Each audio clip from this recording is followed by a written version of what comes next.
Qarabağ müharibəsi 2-ci qrup əlil kimi xahiş edirəm, mənim videomu paylaşın.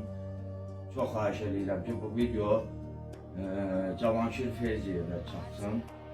Cavanşir müəllim Şəki şəhər deputatıdır, həm də Şəki şəhər sakinidir. Sözüm buradan Cavanşir müəllimədir. Cavanşir müəllim, salam. Cavanşir müəllim, mən sizi o 2-ci qrup əlil olaraq dəfələrlə sizin qapıya gəlmişəm, yəni kənddəyi evinizə gəlmişəm. Oradan sizin otelə gəlmişəm, 5 güşəli otelə gəlmişəm, orada da qəbul ediblər. Sizin qardaşınız oğlu da məni qəbul edibdi sizin qapıda. Amma buna baxmayaraq 3 ildir ki, mən sizə yazıram, Milli Məclisə də yazmışam. Sizin bir məktubumu gətirib sizin evinizdə qardaşınız oğluna da vermişəm. Buna baxmayaraq 3 ildir mən sizin qəbulunuza düşə bilmirəm. Yəni bu xəstə canımla, bu ayaq üstə dura bilmirəm, hərəkət edə bilmirəm.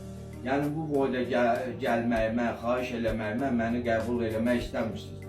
Ya siz özünüz istəmirsiniz, yaxud da ki, məni sizə çatdırmayıblar sözlərimi. Ona görə də yəni xahiş edirəm, çox xahiş edirəm. Bu seçki qabağı məni qəbul edin, məni dinləyin, məni nəzərə alın. Ondan sonra nə sözünüz varsa mənə orada deyin, mən də işimi bilim də. Mən dəfələrlə gəldim sizə bir qardaş kimi, bir balacanız kimi, bir böyüyüm kimi, əmi kimi yaxınlaşdım sizə ki, bəs mənim də bir Şəki qazisi olaraq, Şəki vətəndaşı olaraq mənə də bir dərdimi, sərimi dinləyəsiniz.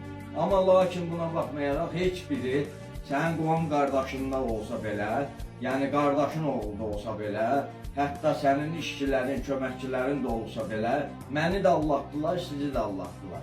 Çox xahiş edirəm, mənim bu videomu diqqətlə qulaq asın və videomu Cavanşir Feyziyevə çatdırın.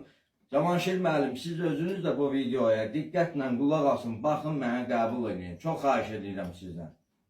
Çox xahiş edirəm.